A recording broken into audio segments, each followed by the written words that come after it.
Kerrouche, vous pouvez vous asseoir. Oui, vous avez mis votre place. Vous le collez bien ici, monsieur Kerrouche.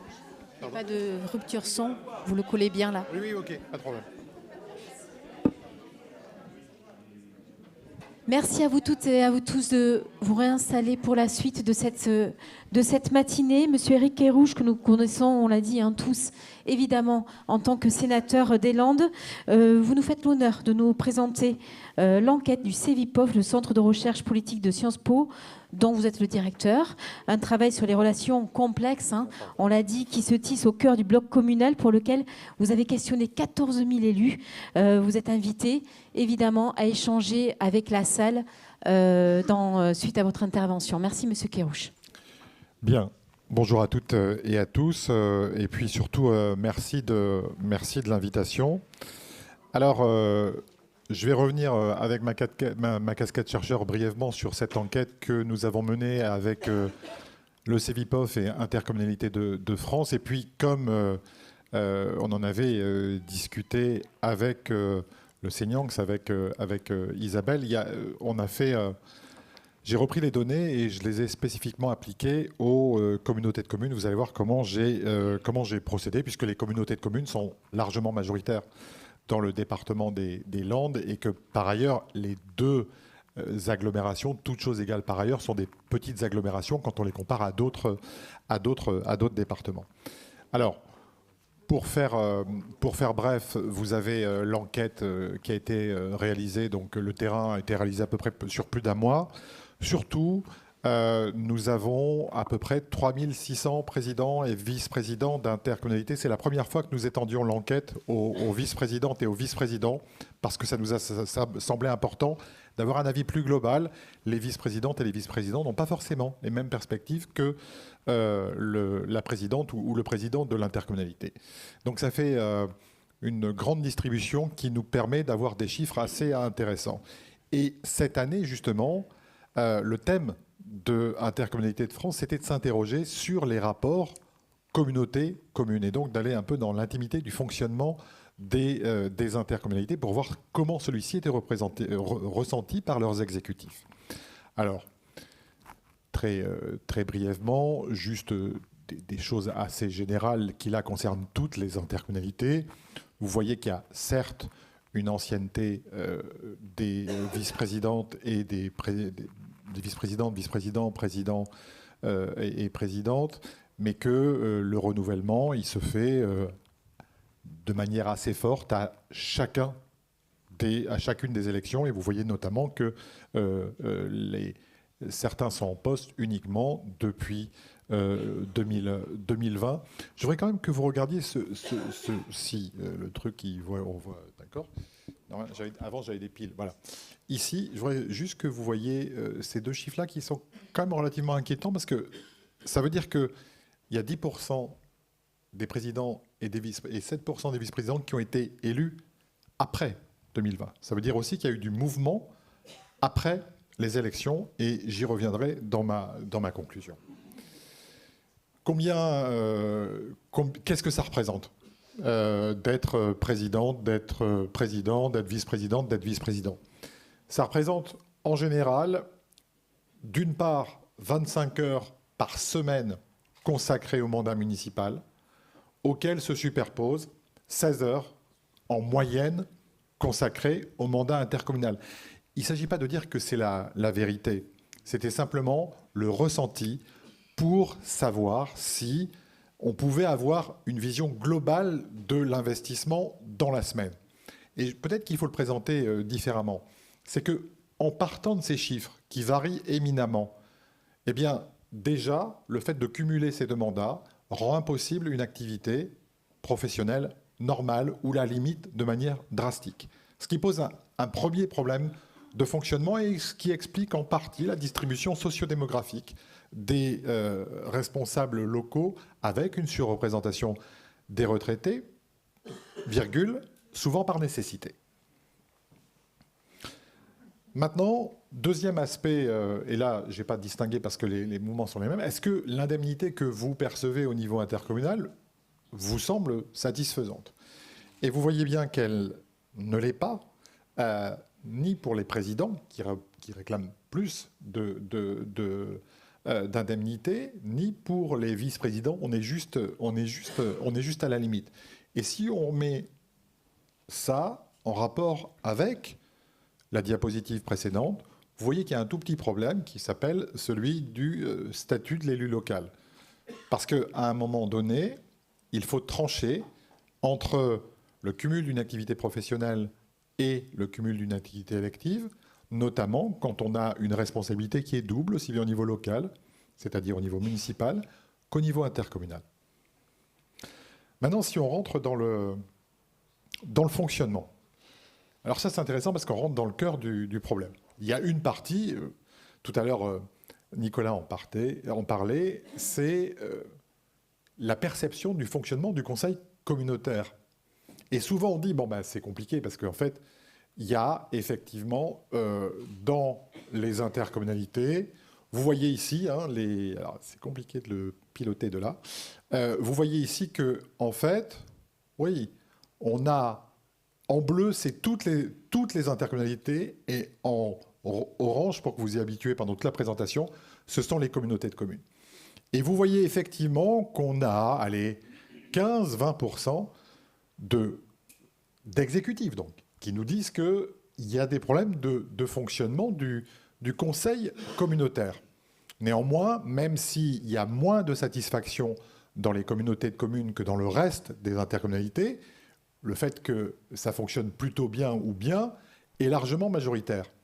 Mais ça, il faut le mettre en rapport avec le deuxième graphique. Et en fait, c'est la superposition des deux qui est inquiétante. Parce que certes, vous avez un petit décalage entre le conseil communautaire et le conseil municipal, mais vous avez aussi une partie des gens qui ne sont pas satisfaits du fonctionnement du conseil communautaire en tant que tel. Et du conseil municipal en tant que tel. Et ça pose une autre question, c'est que l'organisation actuelle des délibérations du fonctionnement des conseils municipaux et communautaires est relativement déceptif pour une partie des élus. Et il s'avère que on a parlé de la grande démission des maires depuis 2020, mais toute chose égale par ailleurs, ce ne sont pas les maires les plus concernés. Ceux qui ont démissionné le plus depuis 2020 et de manière 20% de plus par rapport au précédent mandat, ce sont les, entre guillemets, simples conseillers municipaux qui ne trouvent pas ou plus leur place dans le système tel qu'il fonctionne actuellement. J'y reviendrai en conclusion. Maintenant, sur le fonctionnement des conseils communautaires de manière globale. Vous voyez qu'il y a une satisfaction assez forte parce que, en fait, la plupart des décisions sont prises à l'unanimité, et c'est le cas aussi bien dans tous les EPCI que dans les communautés de communes. Vous le voyez, partagé et systématiquement partagé, c'est vraiment, on est juste à 10%. Donc il y a quand même un fonctionnement qui est assez unanimiste. Avec, en plus, vous le voyez sur la droite, un taux de présence qui est globalement satisfaisant. C'est-à-dire que y a le taux d'absentéisme fort est relativement quelque chose de marginal. Donc une instance qui, malgré tout, fonctionne dans une logique qui est assez unanimiste. Et on a demandé aux exécutifs communautaires comment ils percevaient le fonctionnement des instances qui sont essentielles dans une intercommunalité, le conseil des maires, le bureau communautaire et le conseil communautaire. Et ça, c'est le qualificatif, c'était est-ce que ça fonctionne de manière pacifique. Et vous voyez très bien que le conseil des maires est sur un mode pacifique, le bureau communautaire est sur un mode pacifique et le conseil communautaire l'est un petit peu moins. Tout ça pour vous dire qu'en fait, il y a ce qui s'appelle la politique visible et la politique invisible. Dans le cas de la politique invisible, c'est-à-dire des négociations de proximité entre les élus, on arrive à se mettre d'accord même quand ça discute. En revanche, quand on est en conseil communautaire, il y a un autre aspect qui est l'aspect, représentation, qui est l'aspect opposition politique surjouée, qui fait que ces instances sont d'autant moins pacifiques ou pacifiées, qu'elles sont en fait des instances de représentation politique. Pour autant, comme vous voyez, il n'en demeure pas moins, encore une fois, que malgré tout, ce n'est pas des chiffres qui sont alarmants. L'autre problème, il est là, et Nicolas l'ayant développé, je ne vais pas trop en parler, mais là, vous l'avez illustré par l'exemple, il y a deux choses. Est-ce que vous estimez que les conseillers communautaires sont bien associés au fonctionnement de l'EPCI? Donc, c'est globalement oui, avec toujours cette insatisfaction qu'on retrouve pour un quart des conseillers communautaires. Et bien entendu, si je fais le croisement, et en fait je l'ai fait, et c'est pour ça que je vous le dis, avec la conception du fonctionnement de ma communauté de communes, eh bien, ce sont les plus insatisfaits qui se sentent les moins associés aussi au fonctionnement communautaire. Il n'y a pas de découverte. L'autre problème, il est bien entendu à droite, parce que dans toutes nos intercommunalités, nous avons pris partout, j'en connais des exemples partout, pas loin d'ici, dans cette communauté, dans les agglomérations, il y a plein de systèmes d'association des élus municipaux qui ont été pensés. Et en fait, vous le voyez là, ça ne fonctionne pas. D'une manière ou d'une autre, les exécutifs communautaires, vous, ceux qui ont répondu, nous disent non, il y a un problème d'association des conseillers communautaires. On arrive, des conseillers municipaux, on arrive à faire fonctionner le conseil communautaire, on n'arrive pas à faire en sorte qu'il y ait cette union, cette osmose entre le conseil municipal et le conseil communautaire. Et ça, c'est bien entendu une des faiblesses essentielles et c'est un des points essentiels sur lesquels il faut travailler. Sur l'utilité des instances, c'était relativement étonnant la réponse parce que moi, je m'attendais à ce que le concept d'expérience, je m'attendais à ce que le Conseil des maires soit un petit peu plus haut. Et en fait, l'instance qui est plébiscitée, c'est l'instance du bureau communautaire. C'est l'instance décisionnelle. En tout cas, il est évident que les exécutifs considèrent que c'est là que ça se joue, avec un contraste fort, par exemple, avec les commissions intercommunales, qui sont malgré tout plus importantes dans les communautés de communes que dans le reste des EPCI. Mais vous voyez bien que l'instance du bureau, elle est considérée comme l'instance la plus importante, là où les choses se jouent au niveau intercommunal. Alors, ça, c'est un petit peu plus compliqué à comprendre. En fait, on a dit, j'ai extrait celle-là parce qu'on l'a fait pour plein de couples de mots, on leur a dit c'est très simple, dans les dernières années, entre chacun des couples de mots qu'on vous désigne, lequel a le plus d'influence? Et ce que vous voyez tout simplement, c'est qu'il y a certes une importance toujours forte du niveau communal, mais que les exécutifs considèrent qu'il y a un glissement au profit de la sphère intercommunale. Et ce glissement, il est double. Il se fait à l'intérieur de ce que j'appelle l'institution siamoise que forment communes et communautés. Mais il y a un deuxième glissement, c'est qu'en fait, il se fait au profit des intercommunalités et au détriment du département, pour lesquels les exécutifs pensent que le glissement s'est opéré plutôt vers la maille intercommunale. Et bien entendu, ça rejoint ce que Nicolas a dit, ce glissement des compétences vers les intercommunalités fait que celles-ci deviennent le microcentre de décision locale au détriment, notamment par exemple sur la compétence économique, du rôle qu'a pu jouer le département, notamment le département des Landes, quand on le considère avant le texte de la loi NOTRe. Donc il y a vraiment une affirmation de l'espace intercommunal dans la gouvernance globale locale. Alors, là aussi, j'en ai mis plusieurs comme je savais que j'avais demandé 2h30 d'intervention, ils n'ont pas été accordés, donc j'ai fait en sorte de rassembler. J'ai fait en sorte de rassembler sur un seul graphique. C'est quoi les attentes dans le fonctionnement des intercommunalités pour les élus et les exécutifs intercommunaux? Le premier, et ça ressort dans cette enquête, mais ça ressort dans toutes les enquêtes. Et je vais être un peu brutal, le premier, c'est foutez-nous la paix. Arrêtez de faire des textes sans cesse, de revenir sur des compétences, et c'est pour ça que je le dis très à titre personnel, le texte sur l'eau et l'assainissement est une connerie parce qu'on vient remettre en cause une dynamique qui, en fait, s'était affirmée dans l'ensemble des territoires, et c'est plus un problème pour la plupart des territoires. Mais bon, c'est un autre point. Donc, en gros, c'est que les élus intercommunaux, les responsables exécutifs intercommunaux réclament de la stabilité. Et quand on va regarder à quoi réfère cette stabilité, dans les verbatims, parce qu'on avait une question ouverte, c'est il faut de la stabilité pour faire. Il faut de la stabilité pour avancer. Et que vous savez ce qui s'est passé précédemment, c'est que quand on réfléchit sur ces compétences, sur des prises de compétences, ces prises de compétences, elles demandent du temps administratif, elles demandent du temps électif, et ça se fait souvent au détriment de l'action. Donc, les élus, eux, sont plutôt polarisés sur l'aspect action.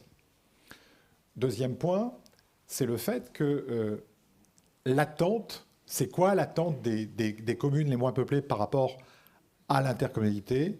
Et vous le voyez, cette attente majeure, c'est l'ingénierie. Mais je voudrais juste que vous voyez alors, le graphique qui est là, ici, là. Et c'est assez amusant de voir les différences de représentation.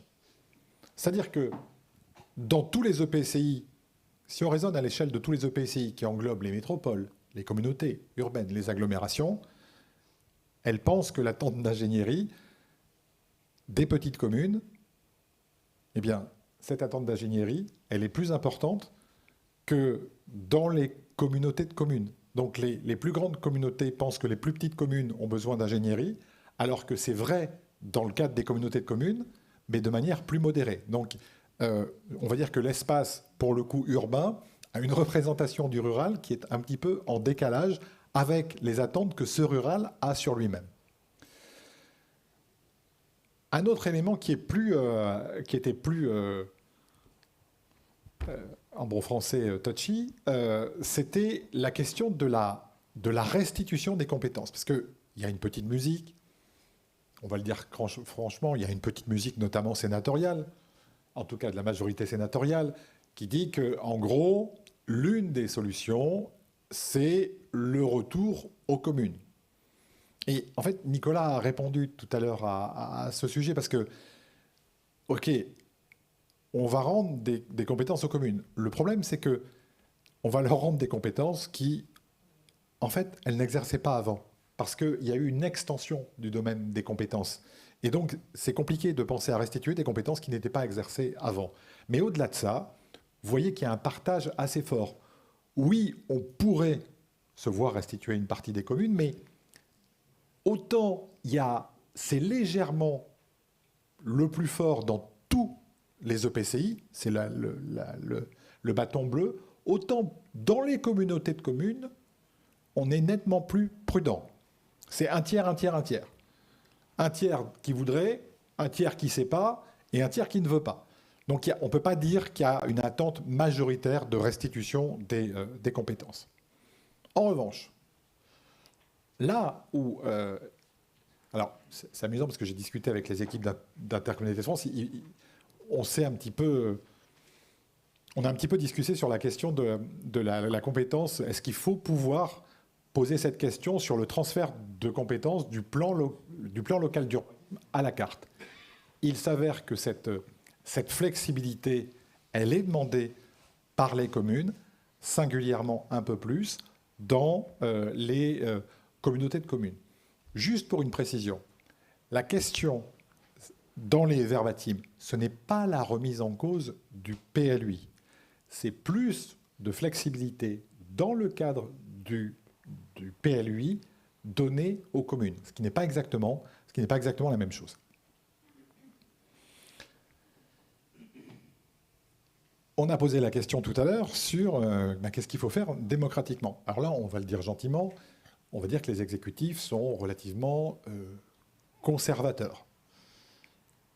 Il ne faut surtout pas élire l'exécutif communautaire au suffrage universel, encore qu'il y en a un tiers qui sont d'accord. Il faut élire les conseillers communautaires à l'échelle intercommunale sans fléchage au suffrage universel direct. Vous voyez bien que c'est majoritairement non, mais il y a quand même un quart des exécutifs qui sont favorables à cette possibilité. Mais on voit, pour répondre donc à la question qui a été posée tout à l'heure, on voit bien que c'est majoritairement quand même une position conservatrice qui domine, et à mon sens qui est la bonne. Et donc, la solution du fléchage, elle est appréciée par défaut, parce qu'avec toutes les limites que Nicolas a évoquées, dans l'état actuel des choses, on ne trouve pas un moins mauvais système. Parce que c'est le cas. Ce n'est pas un bon système, mais c'est le moins mauvais des systèmes qui a pu être mis en place par le législateur pour faire en sorte que, malgré tout, ce ne sont plus des délégués communautaires, ce sont des conseillers communautaires qui sont élus directement, quand bien même il est évident que la population n'est pas forcément au courant. Alors, par contre, il y a des attentes. Est-ce que les citoyens doivent savoir qui sera candidat à la présidence de l'EPCI avant la tenue des élections municipales? Vous voyez qu'il n'y a pas de divergence entre les communautés de communes et le reste des EPCI, avec tous les EPCI. Oui, a priori, il faudrait que les citoyens soient au courant. Parce que, en fait, c'est là la limite démocratique. Je l'ai dit plein de fois, et vous m'avez sans doute entendu le dire, mais dans mon rôle précédent de président d'intercommunalité, je ne pouvais démocratiquement, sur mon poste, être sanctionné nulle part. Je ne pouvais être sanctionné nulle part, puisque j'étais élu d'une commune sur la liste, et que les gens qui votaient pour cette liste ou contre cette liste ne me jugeaient pas comme président de Max. Et dans les autres communes, s'ils estimaient que des mauvaises décisions avaient été prises, bien entendu, je n'étais sanctionnable pas par les gens des autres communes. Donc ça pose un problème démocratique, et donc il est évident qu'il vaut mieux savoir qui sera candidat, parce que l'idée, et elle est confortée par d'autres enquêtes qui ont été menées, mais cette fois-ci sur les citoyens, l'idée c'est que la présidente ou le président de l'intercommunalité tombe du ciel. Parce que c'est pas comme dans une commune municipale où il y a une identification. Et donc la question de l'identification, elle est importante pour les exécutifs comme pour les citoyens. Les citoyens doivent avoir connaissance du projet intercommunal. Et là aussi, on a un problème. Enfin, il y a 3 livres de recherche qui ont été faits sur chaque élection intercommunale, et il y en a une qui s'appelle « Une invitée discrète », l'intercommunalité. C'est d'autant plus une invitée discrète que tout se passe comme si la campagne électorale intercommunale n'existait pas. Parce que les seuls objectifs affirmés sont, la plupart du temps, affirmés dans un objectif municipal, et on parle peu de l'intercommunalité. Et ce que je veux dire par là, c'est qu'on a 2 clés pour réfléchir à l'avenir. Parce que le moyen de prendre les citoyens le plus au sérieux désormais, c'est d'être transparent sur ce qui va se passer au niveau intercommunal, si on s'accorde sur le fait que ce qui se passe au niveau intercommunal est important eu égard aux compétences et aux moyens qui sont donnés. La dernière, je vous l'ai mis pour la bonne bouche parce que c'est presque drôle. Le bureau intercommunal doit être strictement paritaire. Donc, c'est plutôt d'accord. Mais là, j'ai utilisé la variable du genre. Et comment vous dire ? Comment vous dire ? Il y a toujours des soucis. On va dire ça gentiment. Voilà. pour finir, et c'est sans doute le moins drôle, c'est la fin. C'est 2026. Et là, c'est assez inquiétant parce que dans l'état actuel des choses, il y a 37% des présidentes et des présidents qui sont indécis quant à l'attitude qu'ils auront en 2026, que l'indécision est plus forte chez les vice-présidentes et chez les vice-présidents que chez les présidents, mais que quand on fait un tri et qu'on analyse uniquement les communautés de communes, c'est carrément inquiétant parce que dans ce cas-là, on a 46%, en fait 1 sur 2 pratiquement, qui hésitent par rapport à 2026. Et ces chiffres sont beaucoup plus importants que la dernière fois. Alors je sais que c'est le marronnier de tous les chercheurs en sciences politiques et que, il y a toujours un problème avant. Il y a beaucoup plus d'élus qui disent qu'ils ne vont pas se représenter et qu'à la fin, ils se représentent. C'est vrai, mais je constate juste que par rapport à ce qui se passait avant, ça monte. Et surtout le souhait de quitter la politique. Donc il y a la moitié d'indécision et 25% qui, de toute façon, ont déjà décidé de mettre fin à leur mandat. Donc on est dans une conformation et dans une configuration politique un peu inédite. Bien entendu, on aura la réponse en 2026, mais on voit bien, et c'est ce que je vous disais par rapport aux démissions, etc., on voit bien les difficultés que ça peut causer. Alors juste finir sur un point, ce qui est la question de l'avenir et des enjeux démocratiques dans le fonctionnement. Vous l'avez vu, il y a une question qui est la question des conditions d'exercice du mandat. Et que un des prérequis, alors le texte normalement du Sénat va être déposé à l'Assemblée nationale par le gouvernement. Mais ça, vous avez compris, il y a plein de si. Donc, si ce gouvernement devait passer les 10 prochains jours, il déposerait la question du statut d'élu local voté à l'unanimité du Sénat devant l'Assemblée nationale. C'est une progression. Elle est, à mon sens, inférieure à ce qu'il faudrait faire. Néanmoins, c'est une progression. Donc la question du statut, elle est essentielle si on veut pouvoir continuer à attirer des compétences au sein du monde local, au sein des communes et des communautés. Ça, c'est essentiel. Encore une fois, que des retraités compétents s'investissent dans la politique, c'est une très bonne chose. Mais qu'on ait une différence de distribution aussi forte entre les moins de 40 ans, les moins de 45 même, et le reste du spectre de l'âge pose problème.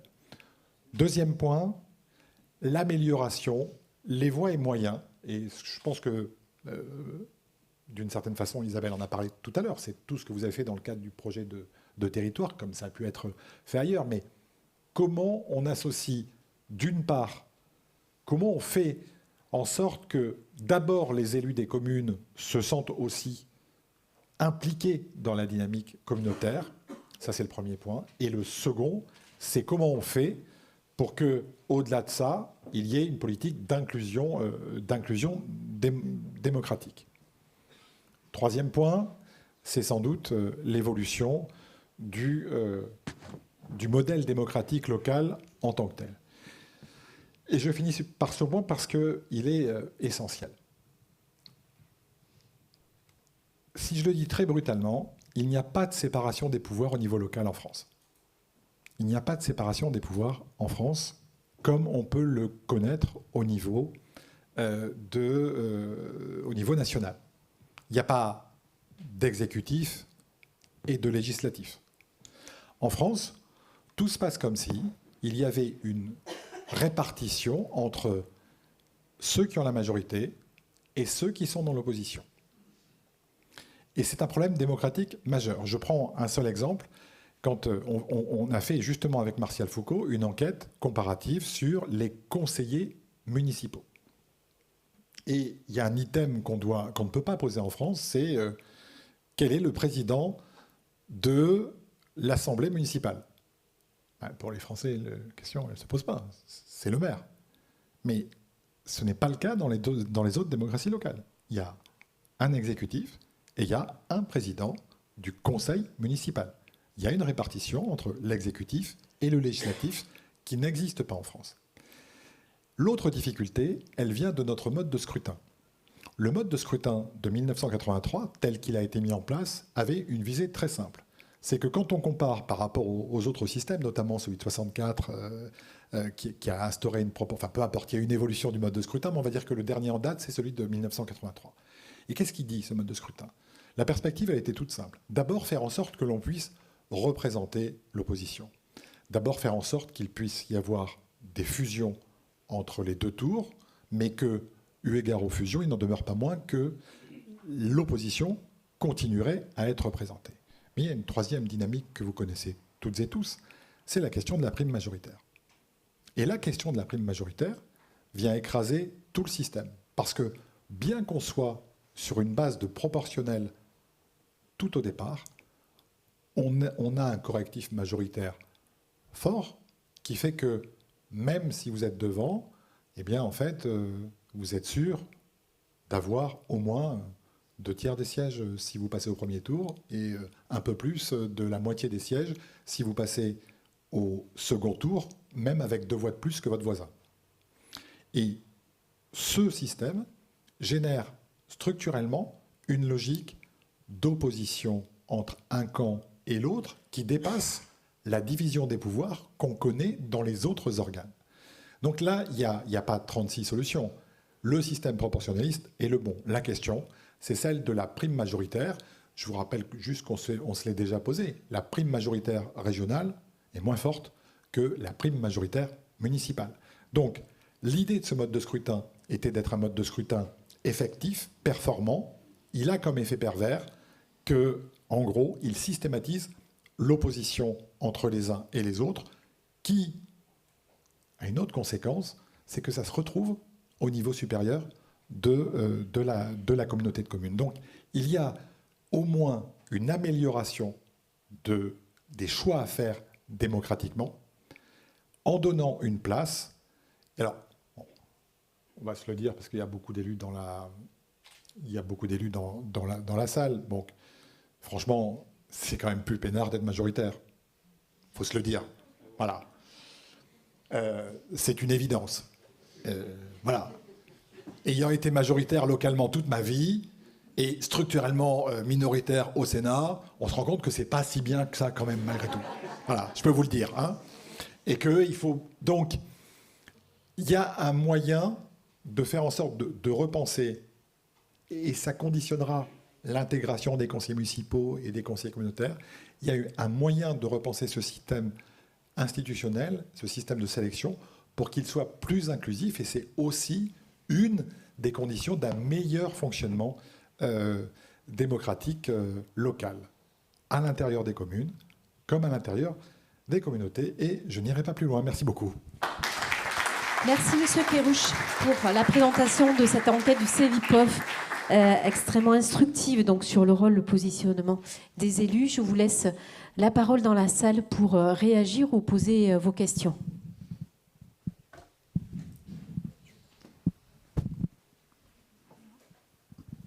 Juste une remarque, Eric. Moi, je ne dois pas être bon parce que moi, je passe plus de 16 heures par semaine à la communauté des communes. Je ne sais pas d'ailleurs comment on peut faire en passant que 16 heures dans une communauté des communes. C'est une moyenne, certes, mais ça veut dire qu'il y en a qui sont plus bas, ça veut dire qu'il y en a qui sont plus hauts.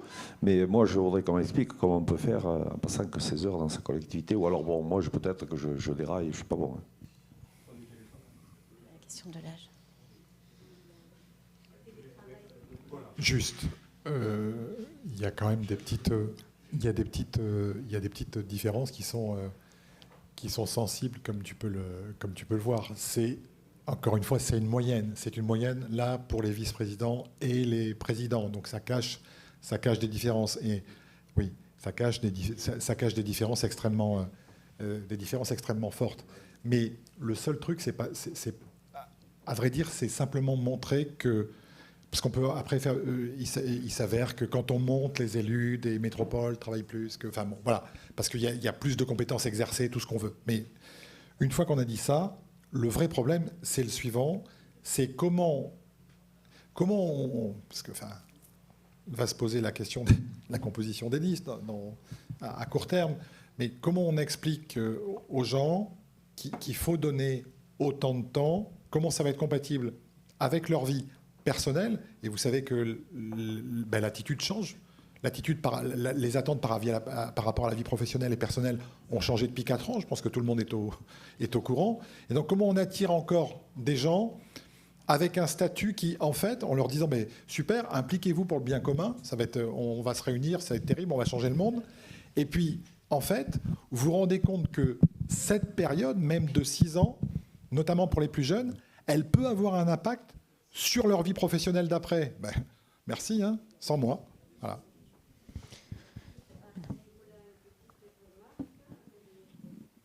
Mais voilà.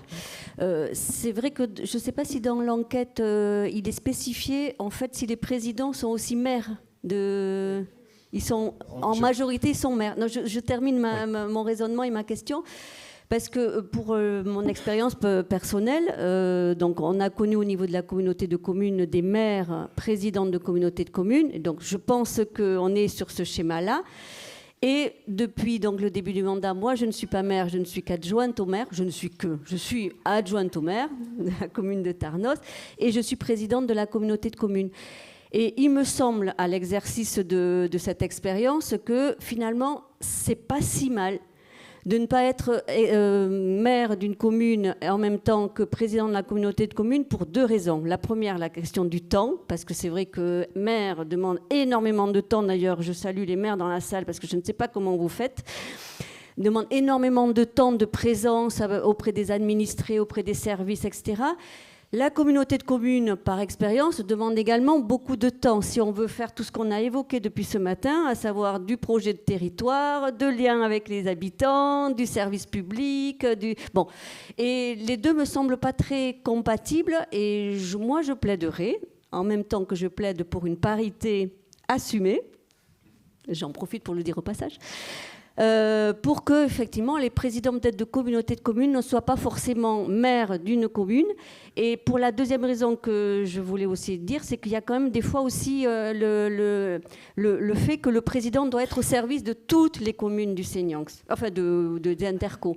Et qu'à un moment, quand on est maire en même temps que président, je pense qu'il doit y avoir des télescopages qui doivent être peut-être pas si faciles à vivre et voilà, à résoudre.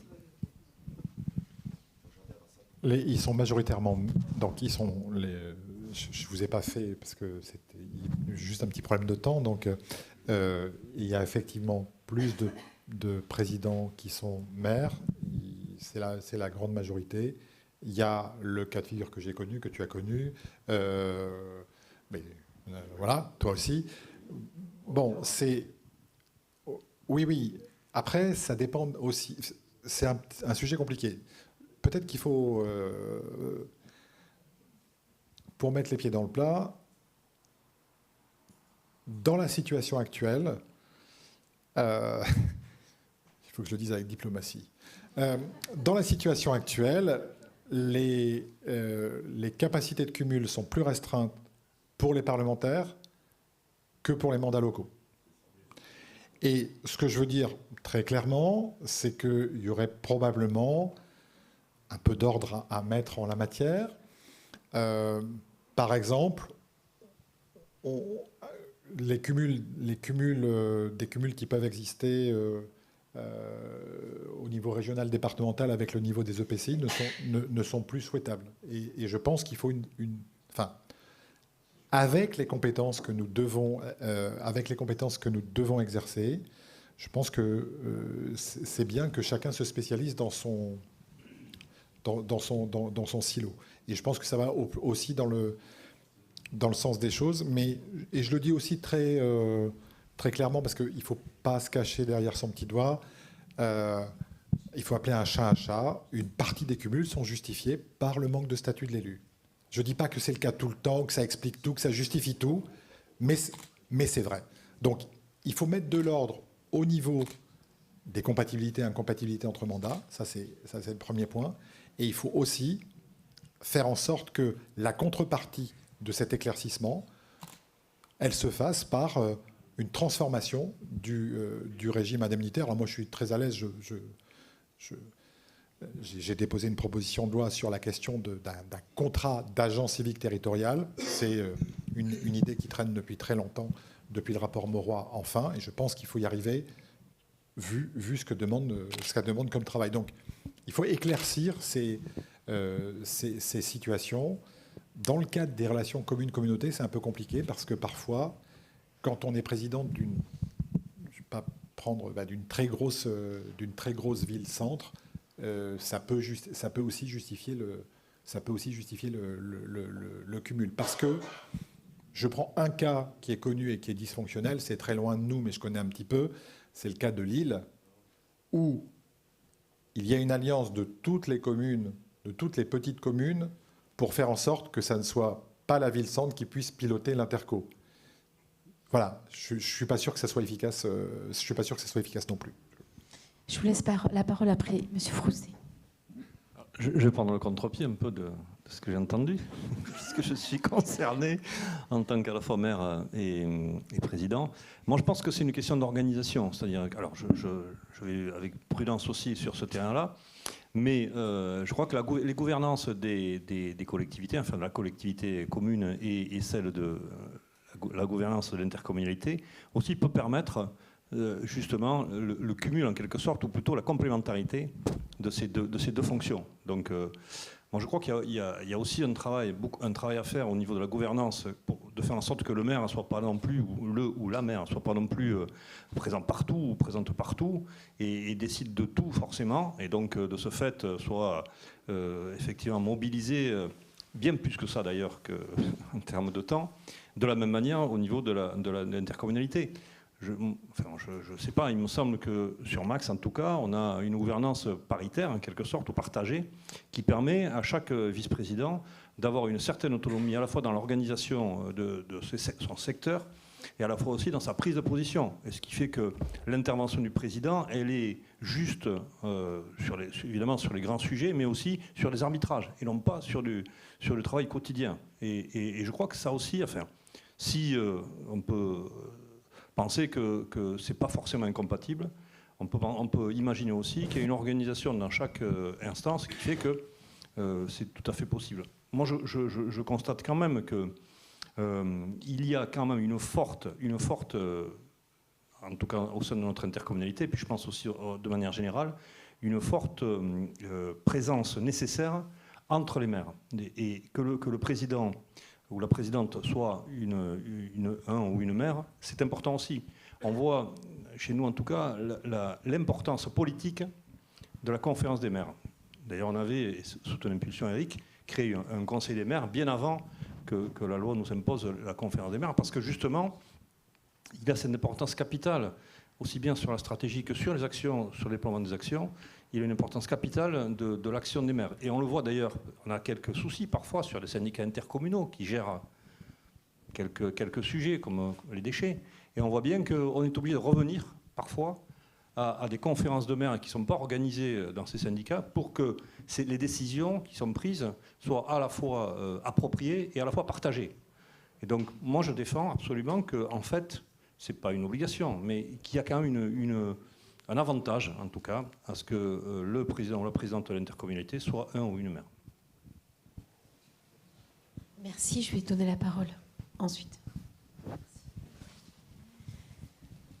Alors la question fait écho à la conclusion, ou une partie des conclusions de Nicolas Portier tout à l'heure, et à une partie de l'enquête qui portait sur la mutualisation.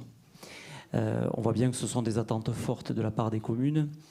Même si l'enquête n'allait pas dans ce détail-là, est-ce que toi, Eric, tu as, au travers de tes travaux, identifié des axes efficaces en termes de mutualisation? Et là, je fais plutôt référence à des intercommunalités dans la strate de celle des Landes. Nicolas a partiellement répondu tout à l'heure. Il y a de plus en plus de services communs qui se sont mis en place. C'est une c'est une des solutions. C'est compliqué. En fait, c'est compliqué pour qui? C'est compliqué pour les communes qui sont structurées, par définition.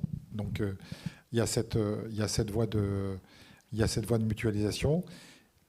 Et il y a le fait aussi que la loi, paradoxalement, permet maintenant plus de souplesse, notamment, par exemple, pour la voirie. Donc, c'est très particulier. Il faut à la fois un support en termes d'ingénierie qui soit fort parce que c'est un vecteur de développement des territoires. Donc les services communs, en ce sens, sont un élément essentiel. Mais dans le même temps, c'est comment va être respecté l'échelon communal une fois que ce système de mutualisation a été mis en place. Et c'est cette enfin, une fois que j'ai dit ça, tout le monde, j'ai rien dit, mais c'est quand même ça. C'est que, enfin, je ne sais pas. Alors, d'une part, je ne sais pas s'il y aura un budget l'année prochaine. C'est assez rare, donc il faut le préciser, mais c'est une possibilité. Néanmoins, quel que soit le cas de figure, on n'est pas dans une perspective optimiste majeure. Et donc, la situation conjoncturelle, avec les évolutions structurelles dont a parlé Nicolas, c'est-à-dire la raréfaction des moyens des collectivités dans le temps, au moins des moyens fiscaux. Parce que, vous savez, il s'est passé un truc fondamental. En fait, tout s'est décidé en 2003. Au moment de la révision constitutionnelle de 2003, sous l'impulsion, Jacques Chirac est élu dans les conditions qu'on sait, sous l'impulsion du Sénat, il y avait la volonté d'introduire dans la Constitution, non pas l'autonomie financière, mais l'autonomie fiscale des collectivités locales. Et il s'avère que le ministre c'était Lambert, je crois, que le ministre de l'époque s'y est opposé de toutes ses forces et les garanties de l'autonomie financière sont sans commune mesure avec ce qu'aurait constitué l'inscription de l'autonomie fiscale au sein de la Constitution. Depuis, l'autonomie réelle des collectivités, sous l'impulsion notamment de Maastricht, puisque c'est là qu'on comptabilise l'ensemble du déficit public, depuis, en fait, vous avez un trend d'évolution en Europe qui fait que partout, dans des modèles différents, les ressources des collectivités locales baissent. Et nous n'y avons pas échappé. Pourquoi je dis ça? C'est que dans le contexte où conjoncturellement on a des difficultés et plus largement structurellement, l'une des évolutions, c'est forcément dans le couple commune-communauté de repenser l'ajustement au sein des services. On peut le dire comme on veut, mais c'est un des seuls moyens de progresser. Mais si ça se fait au profit d'une centralisation intercommunale vécue comme une prédation par rapport aux communes, c'est exactement ce qui ne va pas marcher. Donc c'est comment on ajuste cette transformation organisationnelle avec le respect de la décision locale et puis au-delà, et le respect tout simplement des élus locaux, maires, adjoints, qui émanent eux aussi et avant tout du suffrage universel. Donc c'est ça ce cœur de débat, comment on impulse les politiques dans la machine qui change ça. Merci, on va prendre une dernière question-réaction. Oui, c'était un peu pour... je me suis retrouvé dans votre présentation, donc je voudrais un peu partager mon vécu, effectivement, sur... donc moi, je suis adjoint au maire et conseiller communautaire, et je travaille dans le privé, donc je reviens un peu sur votre première planche, et effectivement, c'est pas simple d'être élu quand on travaille dans le privé, parce qu'il faut avoir la capacité de s'absenter pendant les heures de travail, de le signaler à sa hiérarchie, d'accepter que son plan de carrière, si on en avait un, soit terminé, puisque on ne va pas donner des responsabilités à quelqu'un qui n'est pas là. Et voilà, donc ça c'est la première partie. La deuxième partie qui concernait les questionnements de savoir si on souhaitait voir les décisions prises par la commune ou par l'interco, je pense qu'elle dépend beaucoup des mandats. Alors moi j'ai un mandat qui est un peu fort en tant qu'adjoint. et un peu différent en tant que conseiller communautaire. Et je trouve que l'explication que vous donnez, c'est avec ce temps qu'on perd dans notre vie professionnelle et qu'on n'a plus dans notre vie familiale, on veut agir, en fait. Et c'est ça qui fait la différence. Moi, si on me demande mon point de vue en tant qu'adjoint, j'aimerais qu'effectivement, il y ait plus de moyens donnés aux communes. Si j'avais un rôle, et je ne le demande pas à Madame la Présidente, tout va bien, mais non, mais si j'étais avec des moyens d'action au niveau de la com, je répondrais autre chose. Je répondrais, on veut agir. On passe trop de temps au travers de réunions, de sollicitations on passe trop de temps et ça justifie notre volonté d'agir. C'est pour ça qu'on est venu d'ailleurs. Voilà. Monsieur Kéroux, une réaction avec effectivement ce sentiment. Plutôt Nicolas alors. Non, en 3 mots, moi je pense que quand même le continuum commune-communauté, c'est moi j'aimerais bien que de temps en temps les communes, les élus des communes, et même dans la mise en œuvre des politiques communautaires, agissent pour le compte de la communauté. La communauté, c'est nous tous. Il faut retrouver cette culture communautaire, hein, absolument. Hein. Et donc les communes doivent agir pour le compte du projet communautaire, doivent décliner Voilà, et il y a un dédoublement. Souvent on fait le parallélisme avec la France et l'Europe. Je suis très sensible à ce qu'a dit Eric parce que je le vois tous les jours, c'est-à-dire l'effet de recentralisation des pactes de stabilité, de la réétatisation d'un certain nombre de politiques publiques. Et on le voit même sur les transitions environnementales, parce qu'on va décliner le pacte vert européen et les États reprennent du pouvoir sur le local aussi à travers ça. Bon, mais ils agissent ensemble, si vous voulez. Les politiques européennes, c'est quand même les États ensemble. Notamment, c'est le sujet, est-ce que c'est le Parlement ou le Conseil des chefs d'État. Et dans l'intercommunalité, vous avez un peu la même chose. Est-ce que le patron, c'est l'Assemblée? Est-ce que le patron, c'est la conférence des maires? En fait, c'est un peu des deux. On organise ça avec les deux légitimités, il faut les confronter. Au niveau européen, c'est un peu la même chose. Ce qui me semble très important, parce que le maire est quand même central, et n'oublions pas que ce n'est pas uniquement le chef de l'exécutif municipal, du conseil municipal, c'est aussi le représentant de l'État. C'est très important parce que sur beaucoup de pouvoirs, vous parlez des mutualisations, les maires s'appuient sur des services communautaires mutualisés, mais ils sont les patrons, sur les polices, sur l'urbanisme.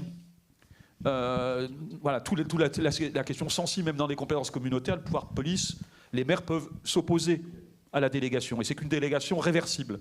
Et si jamais vous avez des équipes intercommunales qui agissent sur ces sujets-là, ça sera sous le contrôle du maire. Donc ça, c'est une nouvelle figure qui était impensable il y a 15 ans, mais on va vers ça.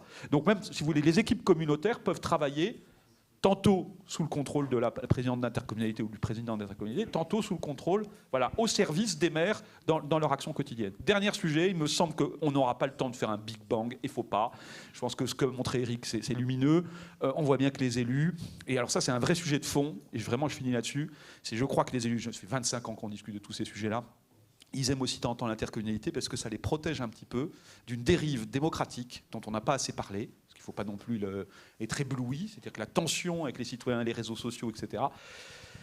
Et ils n'ont pas trop envie, et il faut réfléchir à 2 fois, de revoir au niveau communautaire se reproduire certaines commedia dell'arte qu'il y a notamment dans les grandes villes, hein, de la logique d'opposition, du clivage, de manichéisme, etc. Et combien de fois j'ai entendu des élus dire « Ah non, on ne va pas reproduire, ce qu'on aime dans l'intercommunalité, c'est qu'on dépasse un peu nos étiquettes. Entre gauche et droite, on arrive à discuter, etc. » Et on ne veut pas dupliquer ce modèle municipal, on veut autre chose au niveau intercommunal, on veut de la co-construction de politique. Et si on faisait le duplicata de ce qu'on a dans des conseils municipaux avec une logique majorité-opposition, ça ne marchera pas. Donc ça, il faut quand même l'entendre. C'est pour ça qu'il y a beaucoup de peur par rapport dans les sondages sur l'idée de refaire la même chose, un deuxième étage un peu analogue. En revanche, et je finis là-dessus, il faut quand même, à mon avis, arriver à primer, à encourager des phénomènes quand même d'énonciation, ce que tu disais sur que les élus qui vont être candidats le disent en toute transparence. En 2020, on a vu que ça progressait un peu, les journaux demandaient à des élus, des maires de grandes villes, etc. Est-ce qu'ils allaient à la présidence? Alors ça a plus d'importance, me semble-t-il, dans une agglomération type Lille, où est-ce que le maire de la grande ville va aller ou pas à la métropole, dans des intercommunalités où toutes les communes sont du même poids, etc., que les choses ne se fassent pas tout de suite. Mais en revanche, dans les endroits où l'intercommunalité est vraiment organisée autour d'une ville-centre, c'est très important. Est-ce que le maire de la ville-centre ou la maire va être candidate sur le... Ça a besoin d'être énoncé quand même en toute transparence lors des campagnes municipales. Et ce qui est important aussi, c'est de savoir si les listes municipales, notamment dans les grandes agglomérations, etc., s'affilient autour d'un projet. Certains l'ont fait à Rouen, à Clermont, etc. Et là, peut-être de réfléchir à des astuces législatives qui pourraient donner quand même un petit signal, un petit encouragement à ce que quand même les listes municipales, ça ne soit pas une obligation, mais puissent quand même de temps en temps s'affilier autour d'une candidature. Voilà. Le gros problème, c'est que sur des compétences comme les projets de tramway, des projets d'eau, etc., que ça ne soit pas un peu débattu. Donc on est en train d'appauvrir la démocratie locale, parce que ces grands sujets ne peuvent pas être totalement traités dans une campagne purement municipale si on ne lui donne pas une dimension quand même intercommunale. Je vais finir juste par une anecdote. Enfin, je suis d'accord avec toi, c'est plus important de connaître le candidat dans les grandes métropoles, parce que les grandes villes jouent un rôle structurant. Je parle de...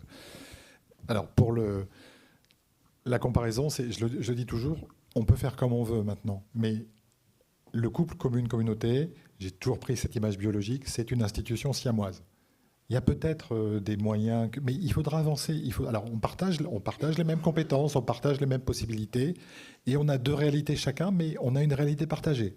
Donc il faut faire avec. C'est une évidence. Le deuxième point, je finis par cette anecdote. Avant, à Lyon, il y avait il y a des secteurs, vous savez, à Lyon, et dans la loi électorale précédente, il n'était pas possible d'avoir un même candidat pour toute la ville. C'est-à-dire qu'on savait qui allait peut-être être maire, mais il ne pouvait pas figurer dans l'ensemble des secteurs de Lyon. Et donc il y a un maire que tu connais peut-être, Nicolas, qui s'appelle Monsieur Pradel, et qui en fait avait appelé son association pour la ville de Lyon Pradel, pour le renouvellement, l'amélioration et le développement de Lyon, si bien qu'il a figuré sur l'ensemble des bulletins municipaux, et ça lui assurait un raz-de-marée à Lyon. Comme quoi se faire connaître, ça peut aussi servir, même au niveau intercommunal. Voilà. Merci, Monsieur Éric Kerrouche. Merci, Nicolas, pour vos interventions.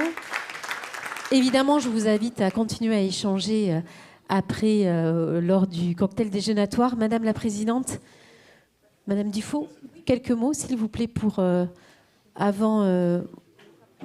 après Madame Charpenel. Oh, très bien. Madame Frédérique Charpenel, donc vice-présidente de l'AML, l'Association des maires des Landes, maire de Souston, conseillère régionale, évidemment, de la région Nouvelle-Aquitaine. Merci de conclure ces travaux. Et vice-présidente de Max.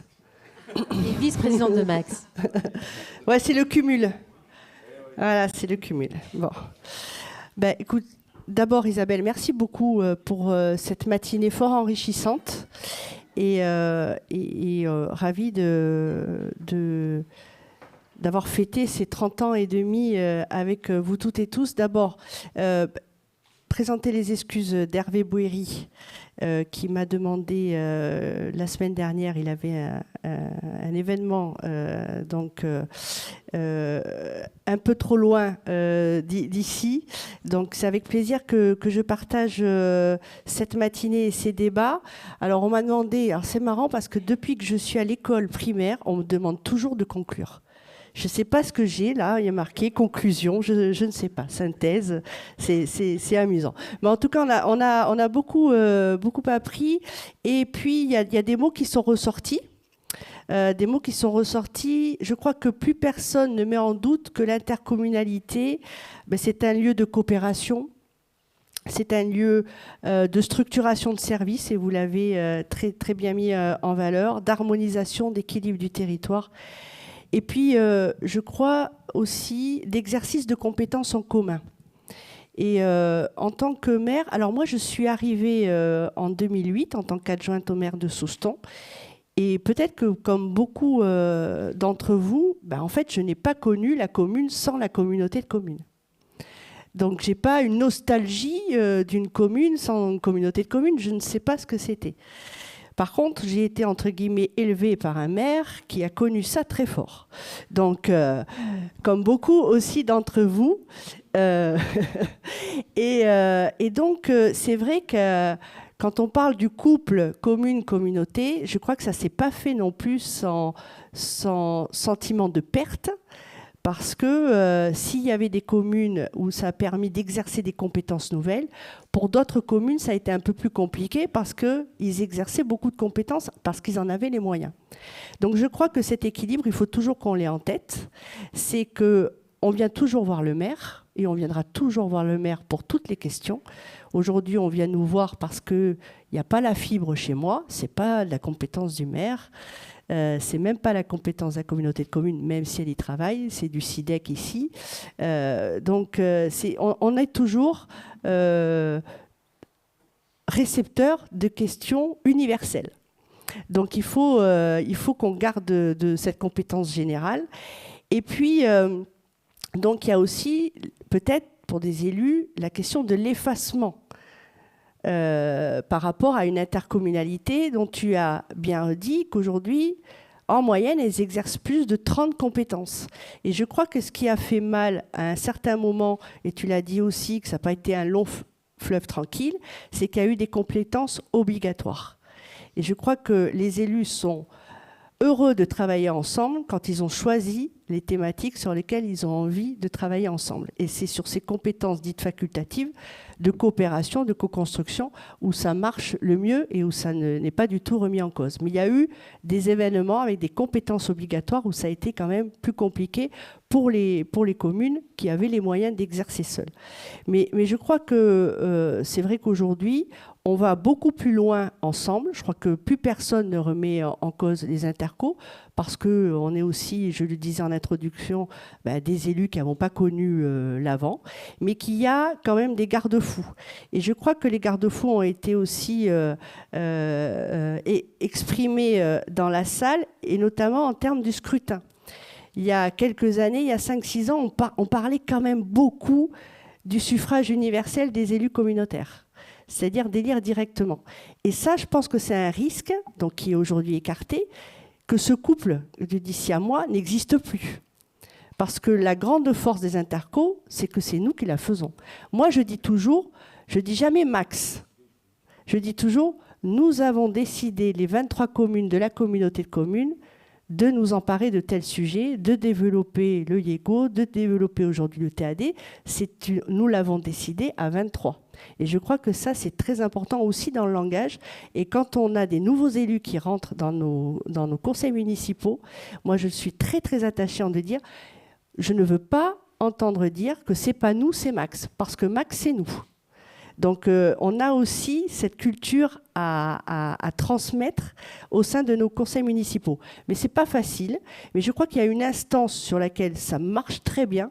Ce sont les commissions thématiques. Alors, je ne sais pas si, sans doute que tu en as mis en place.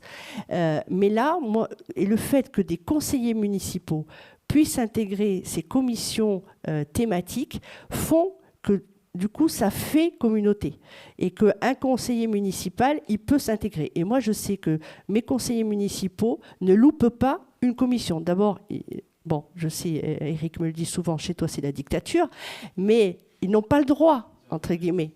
Voilà, ils ont intérêt parce que c'est aussi un travail qui est fait ensemble. C'est aussi une ouverture et c'est aussi se dire qu'on n'est pas le centre du monde. On fait partie de la communauté de communes et on a tout intérêt à porter des projets en commun. Donc, ça fait partie aussi d'une culture. Mais bon, moi, c'est vrai que sur le scrutin, je suis absolument pour le fait que ça reste du fléchage. Est-ce que nos citoyens, ils ont envie vraiment de savoir qui va être le président ? Je me suis jamais posé, ou la présidente, je me suis jamais posé la question. Mais d'un autre côté, on me l'a jamais posé non plus. Peut-être que ça veut dire qu'on est une communauté de communes qui a réussi. Parce que ça veut bien dire que pour les habitants, ils savent qu'on travaille en commun sur un projet de territoire. Donc peut-être que ça, si on ne nous l'a jamais posé, peut-être que... Mais je pense qu'au Sénance, on ne vous l'a pas posé non plus. Moi, on ne m'a jamais dit, mais au prochain mandat, qui sera la présidente ou président d'Interco. Donc c'est à peu près ce que je voulais dire. Qu'est-ce que j'avais marqué? Les associations, les compétences choisies. Et après, pour finir, moi je crois qu'au niveau de l'Association des maires de France, il y a vraiment aujourd'hui, c'est pas un combat, mais de dire que, mais ça a été redit, c'est pas remis en cause, que le bloc communal et la commune, elle est là et elle doit rester. Et pour finir, il y a des maires dans la salle, je n'ai jamais vu un maire s'effacer en communauté de communes.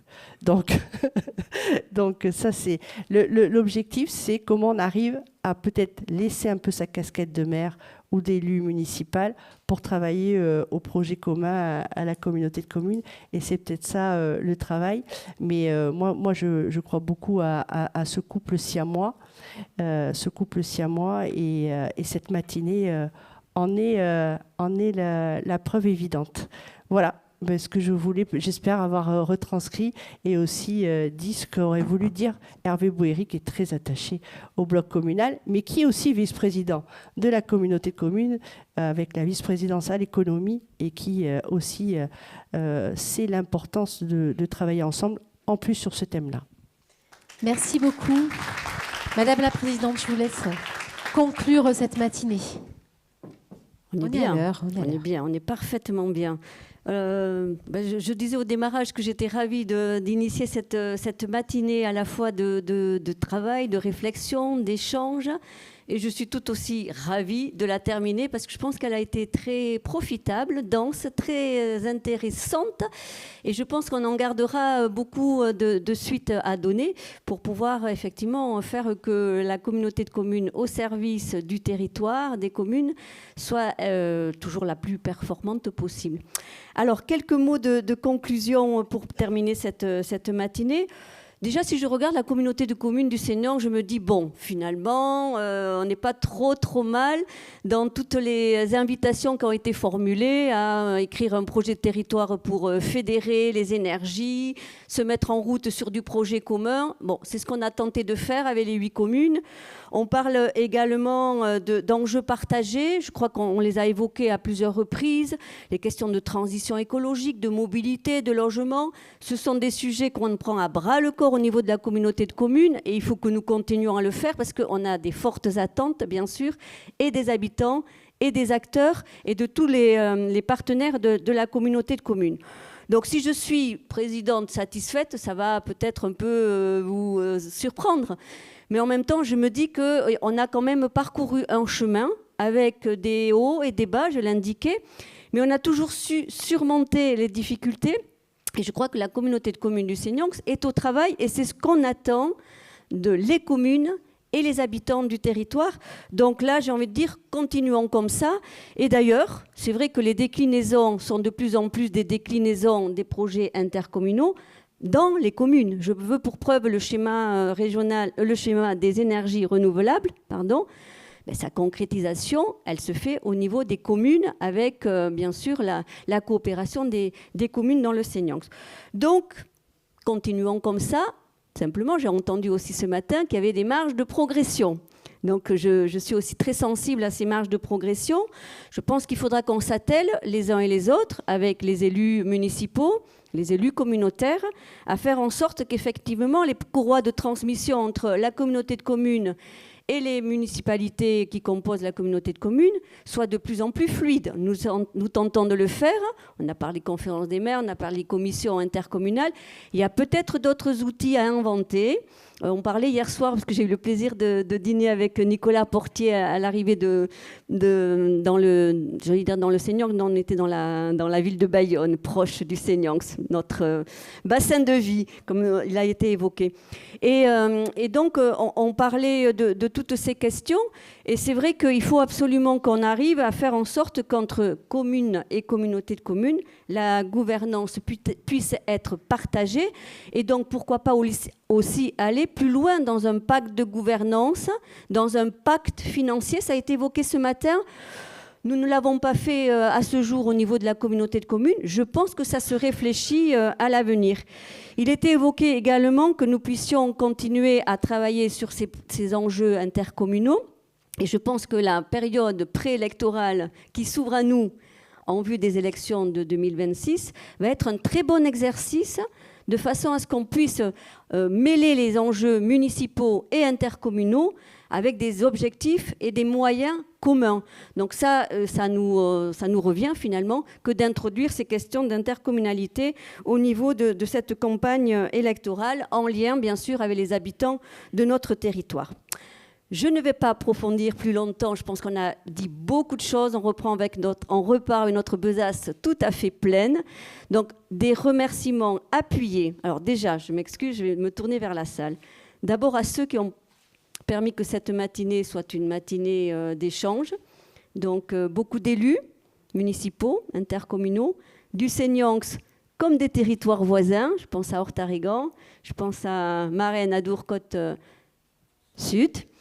Je pense à des élus aussi de nos syndicats intercommunaux. Je pense donc à des présidents et des directeurs de structures avec lesquelles on travaille régulièrement qui sont présents ce matin. Je pense aux agents de la communauté de communes. Ils sont nombreux, je le disais, et sans eux, on n'aurait pas la possibilité de mettre en œuvre nos projets. Donc finalement, ici, à notre petite échelle, ce matin, on a un petit peu les ingrédients utiles pour qu'une communauté de communes puisse agir avec les différents intervenants et acteurs nécessaires au développement des projets.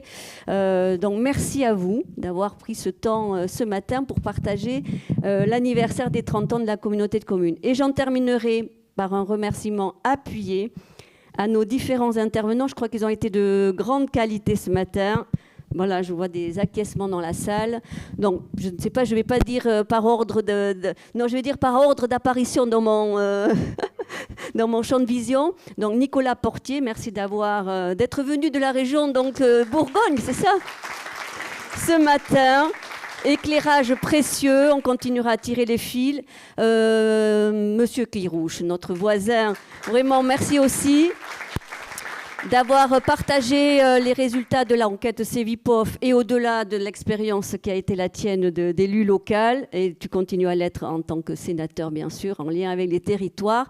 Merci Frédéric Charpenel, au titre de l'AML, voisine du territoire, et puis également aussi maire d'une commune importante dans la langue littorale qui est tout en rouge. Cette carte va rester marquée dans nos esprits.